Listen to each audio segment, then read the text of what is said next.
சண்முகபரணி சீரியல்ல இப்போ அட்டகாசமான அருமையான எபிசோட் வந்திருக்குன்னே சொல்லலாம். ஸ்கிப் பண்ணாம ஃபுல்லோடையும் கேளுங்க. அதுக்கு முன்னாடி எப்படின்னு பிடிச்சிருந்துச்சுன்னா லைக் பண்ணி பாருங்க. ரொம்ப பிடிச்சிருந்துச்சுன்னா நம்ம சேனலுக்கு வந்து சப்ஸ்கிரைப் பண்ணி கண்டினியூஸா ஆதரவு தாங்க. முத்துப்பாண்டி வந்து ரொம்ப கோவமா இருக்காங்க. இந்த சந்தர்ப்பத்த கரெக்ட்டா பயன்படுத்திக்கணும்னு சொல்லிட்டு, பாண்டியம்மாவும், சௌந்தரபாண்டியும் வந்து கேவலமா திட்டம் போட்டுட்டு இருக்காங்க. ஒருத்தவங்கள வந்து வர சொல்லியிருக்காங்க போல இருக்கு வீட்டுக்கு. அவங்களுக்கு வந்து, "இது மாரி எனக்கும் என் பொண்டாட்டிக்கும் பிரச்சனையா இருக்கு. நீங்க தான் வந்து சேர்த்து வைக்கணும்."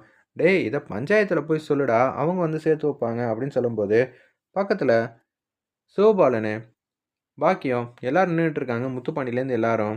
"டேய்! எனக்கு என்னடா தகுதி இருக்கு? நானே சும்மா இந்த வீட்ல வந்து உட்காந்துட்டு இருக்கேன். ஐயா! உங்கள பார்த்தா எல்லாரும் பயப்படுவாங்க. நீங்க சொன்னீங்கன்னா கரெக்ட்டா இருக்கும்யா. எனக்காக வந்து அவங்கள்ட்ட பேசுறீங்களா?" "சரிடா, போய் பேசுறேன். ஆனா, பிரச்சனை வந்துருச்சுன்னா என்ன பண்றது? மொதல்ல உன் வீட்டு மருமக உங்க வீட்ல இருக்காங்களான்னு சொல்லி ஒரு வார்த்தை வந்து கேட்டாருன்னு வச்சுக்கயேன், அந்த வீட்ல இருக்கிறவங்கலாம், நான் எங்க கொண்டு போய் என் மூஞ்சிய வச்சுப்பேன்? தேவையில்லாம உன் குடும்ப விவகாரத்துல தலையிட்டு, கடைசியில எனக்கு வந்து கேவலப்படணுமா? அசிங்கப்படணுமா? அப்படின்னு சொல்லும்போது, "எதுக்கு தேவையில்லாம சம்மந்தம் இல்லாம வந்து பேசுறீங்க?" அப்படின்னு பாக்கியம் வந்து கேட்குறாங்க. "ஏய்! நான் என்னல சொல்லுவேன்?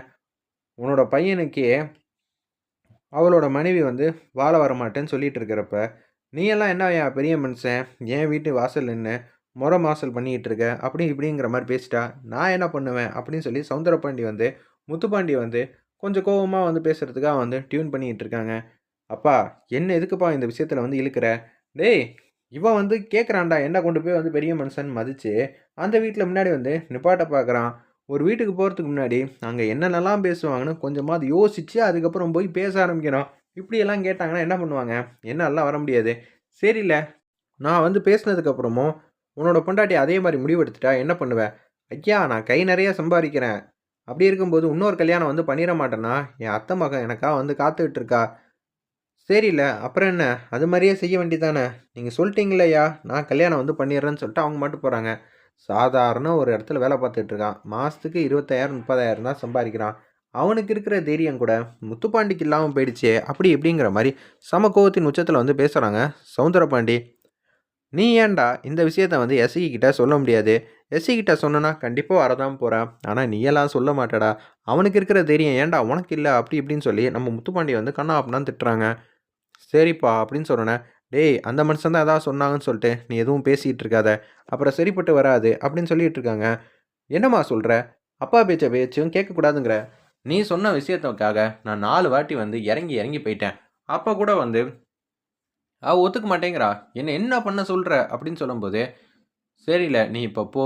எதுவா இருந்தாலும் பிரச்சனை பண்ணாம இரு." அப்படின்னு சொல்லிட்டு இருக்காங்க. நம்ம பாக்கியம் ஒரு பக்கம் உச்சக்கட்ட கோவத்துல வந்து இருக்காங்க. சௌந்தரபாண்டியனும், பாண்டியம்மாவும், "அக்கா எப்படி இருந்தாலும் இப்ப எஸ்கி வீட்டுக்கு தான் போவான்.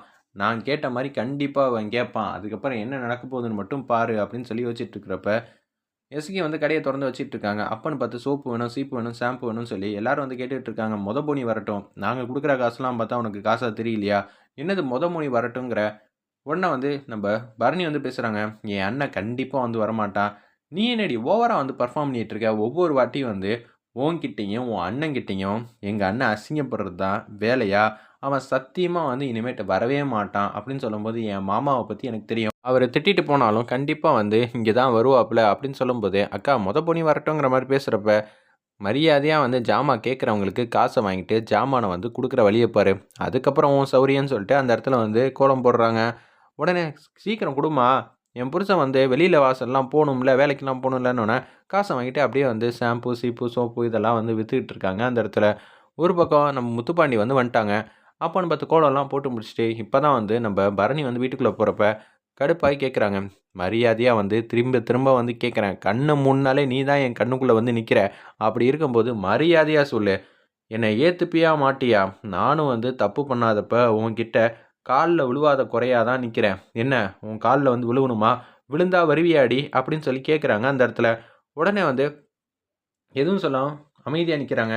அப்பன்னா இன்னமும் நீ பேசாம அமைதியா தான் நிப்பியா? அப்படின்னு சொன்னோனே, ஒரு கலர் எடுத்துட்டு வந்து குடுக்குறாங்க. முதல்ல இத சாப்பிடுங்க அப்படின்னு சொல்லி அந்த இடத்துல வந்து பேச்ச வந்து திசை திருப்ப பார்க்குறாங்க. இது நம்ம முத்துப்பாண்டிக்கு நல்லாவே தெரிஞ்சிருச்சு. உடனே அத கையில வாங்கிக்கிறாங்க. "என்னடி என்ன பார்த்தா மனுஷனாவே தெரியலையான்னு" சொல்லி அந்த பொருள வந்து தூக்கி போட்டு உடைக்கிறாங்க. வீட்ல இருக்கிற எல்லாரும் வாசலுக்கு வந்து வந்துடுறாங்க. ரத்னா, வீரலட்சுமி, செல்லக்கனி, அப்புறம் வைகுண்டம், பரணி, சண்முகம் எல்லாரும் வந்துடுறாங்க. வந்ததுக்கு அப்புறமேட்டுக்கு, என்னல இங்கே உட்காந்து பிரச்சனை பண்ணிகிட்டு இருக்க? நான் என் பொண்டாட்டிக்கிட்ட பேசிகிட்டு இருக்கேன். இவ கூட தான் சேர்ந்து வாழணும். நான் வந்து காதலிக்கிறதெல்லாம் இவளுக்கு வந்து விளையாட்டா போச்சா? அப்படி இப்படிங்கிற மாரி சொல்றப்ப, மாப்ள நான் எப்போதும் உங்களுக்கு தான் ஆதரவா இருப்பேன். ஆனா என்ன பண்றது? அண்ணன் பேச்ச கேட்டுட்டு ஓவரா வந்து பெர்ஃபார்ம் பண்ணிக்கிட்டு இருக்கா அப்படின்னு சொல்லும்போது, நீ மட்டும் இப்ப என்ன ஏத்துக்கலன்னு வச்சுக்கயேன், நான் 2வது கல்யாணம் பண்ணிருவேன். எனக்குன்னு குடும்பம், குழந்தை, குட்டின்னு இருக்கணும்னு ஆசை இருக்காதா? அப்படின்னு சொல்லி கேட்டோனே, ஏலே அவ உன்ன என்ன வேணான்னு சொல்லிட்டு வந்தாளா? இல்லவே இல்லையே. நீ வந்து இங்க வந்து இரு, சேர்ந்து வாழுங்கன்னு தானே சொல்றோம். யார் உன்ன தடுக்கிறது? அப்படின்னு சொன்னோனே, நான் என் பொண்டாட்டிக்கிட்ட பேசுறேன். நானும் பொதுவான நியாயத்த தான் சொல்றேன். உடனே பரணி வந்து கடுப்பாயிட்டாங்க. "சண்முகம் நீ பேசுறது எல்லாம் தப்பு. எல்லாரும் வந்து இது மாரி தான் இருக்காங்களா? என்ன நெனச்சுக்கிட்டு இருக்க?" அப்படின்னு சொல்லும்போது, "ஏய் அந்த வீட்டுக்கு வந்து கூப்பிடுறான். எப்படி போ முடியும்?" திருப்பியும் சொன்னதையே சொல்றாங்க. "எசக்கி இது உன் வாழ்க்கை. எதுவா இருந்தாலும் நீயா வந்து முடிவெடு. நீ முடிவெடுக்காம வேற யாராவது முடிவெடுத்தாங்கன்னு வச்சுக்கயேன், அது உனக்கு சரிப்பட்டு வராதுன்னோனே, மாமா நீங்களே வந்து எசக்கி கிட்ட பேச வேண்டியது தானேன்னு" பரணி வந்து கேட்குறாங்க. நான் என்ன பண்றது? என் பேச்ச தான் கேட்க மாட்டேங்கிறாளே இவ. இன்னொன்னு அண்ணன் பேச்ச தான் கேட்கிறேன்னு சொல்லி ஒத்த கால்ல வந்து நிக்கிறான். முடிவா சொல்லிட்டேன். எனக்கு அப்புறம் 2வது கல்யாணம் வந்து பண்ணிருவாங்கன்னு. உடனே வந்து, "என்னடா ஓவரா தான் பண்ணிக்கிட்டு இருக்க, பிரச்சனை பண்ணிக்கிட்டு இருக்க" அப்படின்னு சொன்னோனே, நான் வந்து இங்க முத்துப்பாண்டியா தான் வந்திருக்கேன். அதிகாரியா வரல. அதிகாரியா வந்து நின்னேன்னு வச்சுக்கயேன், சண்முகம்லாம் யாரு என்ன ஏதுன்னே பார்க்க மாட்டேன்னோனே, "என்னடா பண்ணுவ? என் தங்கச்சி முன்னாடி நான் வந்து நிப்பேன்டா" அப்படின்னு சொன்னோனே, 2 பேரும் சட்டைய வந்து புடிச்சுக்கிட்டு அடிக்கலான்னு வராங்க. பரணி, வைகுண்டம் எல்லாரும் வந்து தடுக்குறாங்க. அப்படியே வந்து விலகிடுறாங்க. "நீங்க 2 பேரும் எதுக்குடா மொதலேருந்து வந்து சண்டைக்கு வந்து நிக்கிறீங்க? பழைய முத்துப்பாண்டினா யார் என்ன ஏதுன்னு தெரியாம போச்சா உங்களுக்கு? நான் திருந்தி ஒரு மனுஷனா வந்து நல்லபடியா இருக்கணும்னு நெனைக்கிறேன். ஆனா நீங்க தான் வந்து பிரச்சனை மேல பிரச்சனை பண்ணிட்டு இருக்கீங்க." அப்படின்னு சொல்றப்ப, "அப்பனா உன் முடிவு என்ன? என்னால அண்ணன மீறி வர முடியாது. அப்பனா எனக்கு 2வது கல்யாணம் ஏற்பாடு பண்ணப்பயும் சரி, அதுவரைக்கும் நீ வந்து எப்போ வேணாலும் உன் முடிவ சொல்லலாம். உனக்காக நான் காத்துட்டு இருக்கேன். அதுவும் மீறி நீ ஏதாவது பிரச்சனை பண்ணி நிப்பாட்டணும்னு பார்க்காத. நான் கேட்க மாட்டேன். பார்த்துக்க. தாலி கட்டி முடிச்சுட்டேன்னா எதையுமே மாத்த முடியாது. அதுக்கப்புறமேட்டுக்கு நான் வரேன் மாமான்னு சொன்னா கூட, நான் உன்கிட்ட கூட வரமாட்டேன். பார்த்துக்க." அப்படின்னு சொல்லி அந்த இடத்துல வந்து எசகி கிட்ட வந்து பேசுறாங்க. "நான் பார்த்துக்கிறேன் எதுவா இருந்தாலும்." "அப்ப நான் முடிவா சொல்லிட்டேல்ல, ஓகேன்னு" சொல்லிட்டு பைக் எடுத்துட்டு அவங்க பாட்டுக்கும் போறாங்க. "நான் பார்த்துக்கிறேன்ம்மா, நீ அழுவாதங்கிற" மாரி அந்த இடத்துல வந்து நம்ம சண்முகம் வந்து பேசி சமாளிக்க பார்க்குறாங்க. அந்த இடத்துல ஒரு பக்கம் வீட்டுக்கு வந்து வந்துடுறாங்க. உடனே வந்து பாக்கியத்துக்கிட்டயும், நம்ம சிவபாலன் கிட்டயும் நடந்த விஷயத்தெல்லாம் சொல்றாங்க. "என்னல இப்படியெல்லாம் சொல்லி கூடயே அவன் வரமாட்டேன்னா?" "நான் தான் சொன்னேனே அவ தான் வரமாட்டான், வரமாட்டான்னு. சண்முகம் வேற என்ன அடிச்சுட்டாம்மா சட்டையெல்லாம் புடிச்சு" அப்படின்னு சொல்லி நம்ம முத்துப்பாண்டி வந்து பேசுறாங்க. "உண்மையிலேயே வந்து மதனி இது மாரிலாம் சொன்னாங்களா?" அப்படின்னு சொன்னோனே, "ஆமா. அவன் அண்ணன் பேச்ச மட்டும் தான் கேட்பானா? எனக்கு என்ன சொல்றதுன்னே தெரியலங்கிற" மாரி ரொம்ப சோகத்தின் உச்சத்தில வந்து இருக்காங்க. பாக்கியிலேருந்து எல்லாரும், "டேய் முடிவா என்னடா சொல்ற?" அப்படின்னு சொல்லி பாண்டியம்மா வந்து நம்ம முத்துப்பாண்டிய வந்து நல்லாவே திட்டிர்றாங்க. "எனக்கு 2வது கல்யாணம் பண்றதுல சம்மதம்ப்பா. நல்லபடியா ஒரு பொண்ண பாருப்பா. நான் கல்யாணம் பண்ணிக்கிறேங்கிற" மாரி அந்த இடத்துல சொன்னோனே, "வாடா, வாடா இப்ப தான்டா நீ முத்துப்பாண்டியா நின்னு பேசிக்கிட்டு இருக்க. சூப்பர்றா" அப்படின்னு சொல்லி சவுந்தரபாண்டி வந்து பேசுறாங்க.